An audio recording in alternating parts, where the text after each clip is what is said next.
What you're hearing right now is my climb to the top of the Gateway Arch in St. Louis. I'm in a 5-seat cable car with 3 other people. We're all excited to see the view. Completed in 1965, the arch represents the westward expansion of the United States. Over the past 35 years, soccer has seen a similar increase. The journey was rough, quick, significant, and uncharted, and I was lucky enough to sit down with one of its architects. All the activities of the 90s undoubtedly was the grounding, if you will, of what's happened since. That's Alan Rothenberg, president of the U.S. Soccer Federation from 1990 to 1998. During that period, he oversaw the country's first FIFA World Cup on home soil in 1994. 2 years later, he ushered in a new top-flight group, Major League Soccer, that still stands today. Rothenberg also wrote a book published in February called The Big Bounce, The Search That Shaped the Future of American Soccer. While he told me that he did not expect the sport to grow to its current state, he knew that its ascent would be possible. I'm Eickenhorst Hassan, and this is The History of Soccer in the United States, Episode 4, The Modern Soccer Landscape. In Episode 3, Going National, we talked about the North American Soccer League and how it set the tone for the following decades. Rothenberg was a part of that era. He was a young lawyer for Jack Kent Cooke, a financial mogul responsible for bringing the NASL to life. Cooke, who had bought a share of the NFL's Washington Redskins and the NBA's Los Angeles Lakers, let Rothenberg take over the NASL's Los Angeles Aztecs. He put me in charge of the soccer team at a time when I had never played the game, never seen the game, knew nothing about soccer. Rothenberg's front office reign with the Aztecs included signing Dutch legend Johan Cruyff, worth $700,000 a year. But it was also marred by poor attendance. On average, only 14,000 people attended per game when Cruyff was around. That number dropped after he left for the Washington Diplomats in 1981. Free kick, just over the 18. And it's in, Ricky Davis! But Rothenberg's biggest achievements in the City of Angels came during the 1984 Summer Olympics. It was a frenzy, with attendance averaging 45,000. This included over 100,000 attending the gold medal match at the Rose Bowl, where France beat Brazil. Borja with Di Bernardo to his right. Exchanges with Perez. A lead in the area. Gene Wilrich. And a goal! Gene Wilrich, 2-0. It was a precursor for what would come 10 years later. FIFA at that point felt that they could take the chance and give the World Cup to the United States and not be embarrassed with empty stadiums. And so, FIFA awarded the 1994 World Cup to the United States in 1988, beating Brazil and Morocco for the bid. The fan support was there. The money, however, was not. Werner Fricker, the U.S. Soccer Federation president at the time, failed to progress preparations for the 1994 World Cup. A 3-division professional league was proposed to begin in 1989, to no avail. More importantly, the USSF struggled to sell the tournament to corporate sponsors. The federation itself really had nothing to support them with, didn't have it financially, didn't have the expertise, and they were kind of running short on funds as well. Concerns reached FIFA in 1990, and they called on Rothenberg to take over. I responded I would be. How do we go about doing that? And they said, we have to become president of the Soccer Federation. I said, I'm not even a member. So turned out I read the bylaws. You didn't need to be a member. 10 days after announcing his campaign, Rothenberg won that year's election in a landslide over Fricker and Paul Steele. His first move? Build a professional organization from scratch. Up until this point, the U.S. Soccer Federation had been run by volunteers. Getting support from the cities was easy. It's just educating them on the opportunity. The general public was another story. We realized that there was not widespread support for soccer among the American public, but we also knew that the Americans love a big event. And so we were saying, okay, we have got to make this a big event. And so, we had celebrities galore. We had all kinds of parties. We had a legacy tour that took us through all the cities, not just that we're going to host the World Cup matches, but also other cities to build interest, to create the impression that this was a hot ticket you must attend and you must watch it on television. This was a familiar approach to what was done in the NASL days, but this one was patriotic. And to do that, the U.S. needed a team that could relate to its people. I like it. Okay. Come on, quit laughing here. Come on now. Look at me. The process started in 1991 with the hiring of Bora Milutinovic as head coach. He had previously managed Mexico to the quarterfinals in the 1986 World Cup and Costa Rica to a second-round appearance in 1990. Milutinovic set up a training base in Mission Viejo, California, recruiting veterans from previous tournaments, college players, and those in the Major Indoor Soccer League, or MISL. The Serb also had a cheerful personality, oftentimes playing alongside his players during practice. The media liked this, and his simple use of English, calling him by his first name. The Stars and Stripes notched 10 wins, 13 losses, and 11 ties under Milutinovic ahead of the 1994 games. It was the exposure the team needed, and it led to some of its best players like Eric Winalda, Tab Ramos, and John Harkes playing for European leagues. And I want to invite you all to listen for World Cup reports with Mucho Morales on KRLI. Once the World Cup started, Rothenberg was at the forefront of the action. I didn't miss a U.S. game, and I probably saw about 20-something other games, flying everywhere, back and forth, and jumping on supporters' private planes, or even one time helicoptering from Boston to New York so we could catch 2 games back-to-back. So, yeah, I was in the air for a long time. The United States started group stage play with the 1-1 draw against Switzerland, their first points of the tournament since 1950. They then upset Colombia 2-1, a match that Rothenberg called a pivotal event. While they lost to Romania 1-0 in their final group stage match, the U.S. qualified for the knockout stage, that is the playoffs, as one of the 4 third-place teams. The Stars and Stripes played eventual World Cup winners Brazil in the round of 16. While they lost the 4th of July clash 1-0, the red, white, and blue crowd at Stanford Stadium stuck out to Rothenberg. Everybody knows how demonstrative the Brazilian fans are, dancing and singing and face painting and scarves and replica jerseys, flag waving.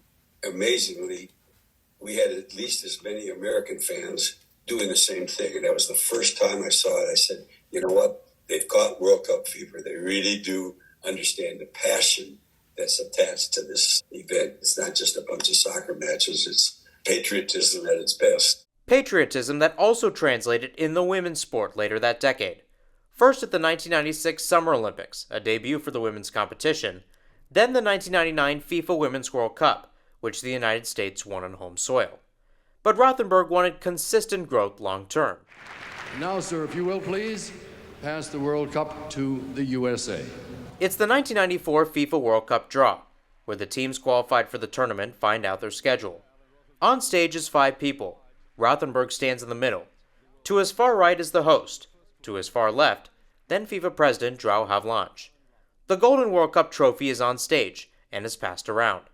Havelange receives it and then gives it to Rothenberg, who looks at the camera and says this. These games will establish a legacy for United States soccer to flourish at every level of play, including a new professional league, Major League Soccer, that soon will rank with the finest in the world. How much confidence did you have in that moment that Major League Soccer would grow into what it is today?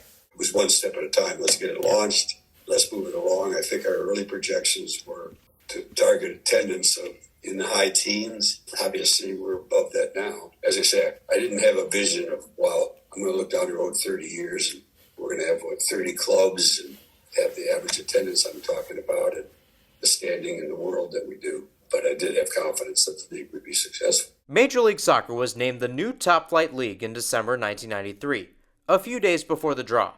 It kicked off on April 6, 1996, in a match televised on ESPN between the San Jose Clash and DC United, with over 31,000 in attendance at Spartan Stadium.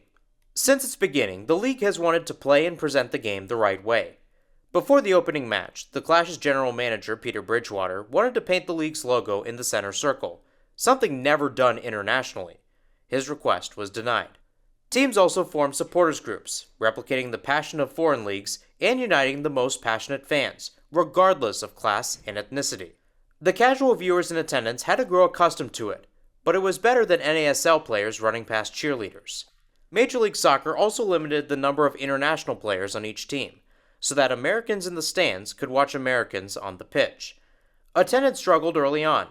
Kansas City and Dallas averaged less than 10,000 fans in the 1997 season. Change started slowly after, with the Columbus Crew building a soccer-specific stadium, It was the league's first after multiple smaller level facilities were built across the nation. Both attendance and stadiums have improved over time. In 2024, MLS had over 11 million for the entire season, and the National Women's Soccer League, or the NWSL, surpassed 1.5 million. Additionally, 26 of the 30 MLS teams play in a soccer-specific stadium.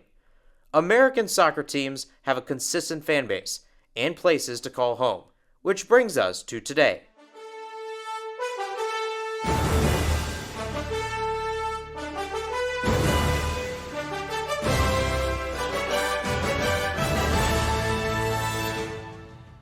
Similar to the 1990s, we are entering a 5-year span that is quite important to American soccer. The first major events happen at the international level. This summer, the United States, Mexico, and Canada will host the 2026 FIFA World Cup. It will be the first men's tournament on American soil since the 1994 edition. And in 2031, the Women's World Cup is expected to return as well, with Mexico, Costa Rica, and Jamaica also hosting. If you listened to episode 3, Going National, you heard me talk to Atlanta United radio broadcaster Jason Longshore. From my conversation with him, and from his social media presence, there's one thing that he cares about: access. In a LinkedIn post, Longshore said, quote, "The most important legacy of the 2026 World Cup won't be written in stadiums. It will be written in access. Who gets to play? Who gets coached? Who gets coaching education? Who gets referee development? Who gets seen?" End quote. Where does the U.S. soccer culture, but then also the U.S. Soccer Federation, stand when it comes to giving access today? I think there is always the opportunity to do more. It's past keep the lights on, keep the doors open. Now it's time to say, all right, how do we take it from good to great? I want to see U.S. soccer do even more. I think they have done more. I do. I think their coaching education work has been very good. But when I look around the state of Georgia, for example, we focus on Atlanta. Awesome. We should. It's huge. It's the biggest city in the state. But when you look at the high school game and how it's grown, and that's outside the ecosystem. I look at South Georgia, and where you've got players coming out of South Georgia playing in the NFL. You've got players playing major college football. You've got players making great money doing it. There's nothing in the water that prevents that from being the same for soccer. The problem is you don't have access to clubs. You don't have access to top-level coaching. Longshore also says that in a similar way Major League Soccer grew fandom from the 1994 FIFA World Cup, schools will be a part of that growth after 2026 to introduce more people to the game. We have historically focused on the 1% and making them better. Can we focus on the 99% and raise the base level of where the game is to a higher level? That's going to have a bigger impact, and it will push the 1% better too. The second big event happens in MLS. Starting in 2027, the league will run by the international calendar, matching its schedule with most organizations worldwide. The season would begin in August, taking a roughly 2-month break between December and February before returning and completing the season in late May or early June. In turn, a mini-season will be played from February to May next year, giving players time off before the 2027-28 campaign. Which takes me to my trip to St. Louis.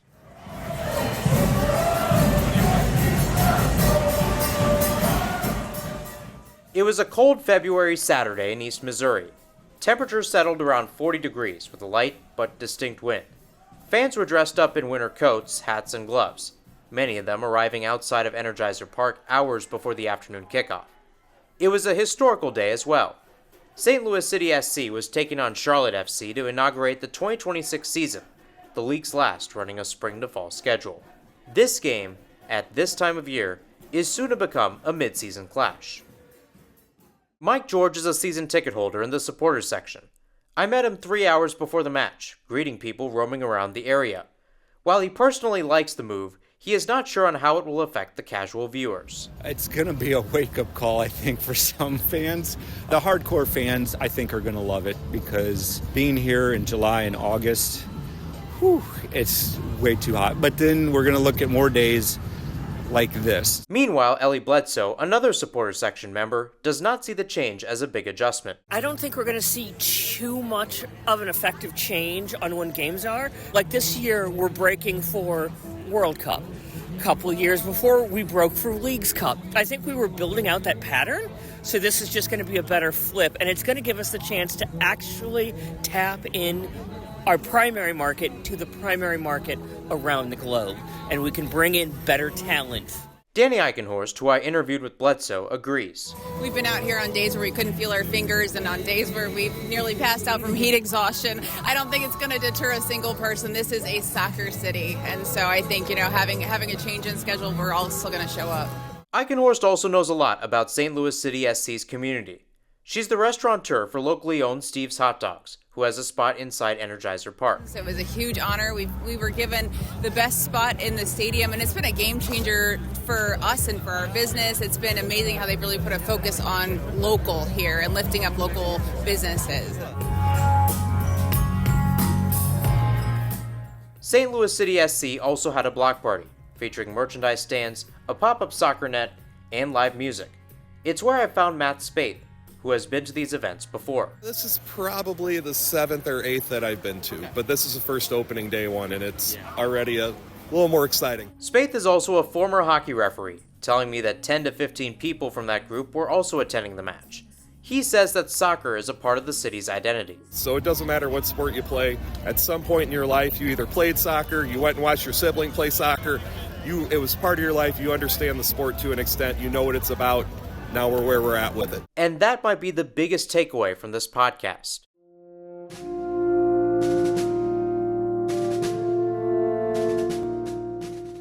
We've spent this series talking about the growth of soccer over time, starting in the late 1800s and early 1900s, moving to the 1930 FIFA World Cup, the NASL period, and now the modern era.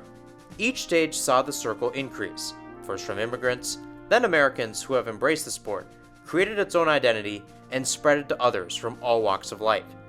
As this interest increases, so does the community.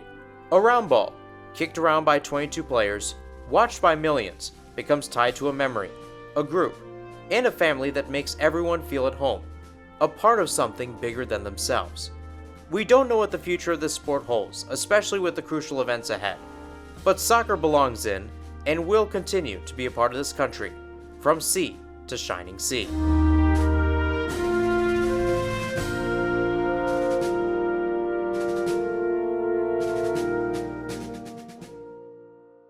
The beautiful game, the world's game, America's game. I'm Eickenhorst. Thank you for tuning in to the history of soccer in the United States.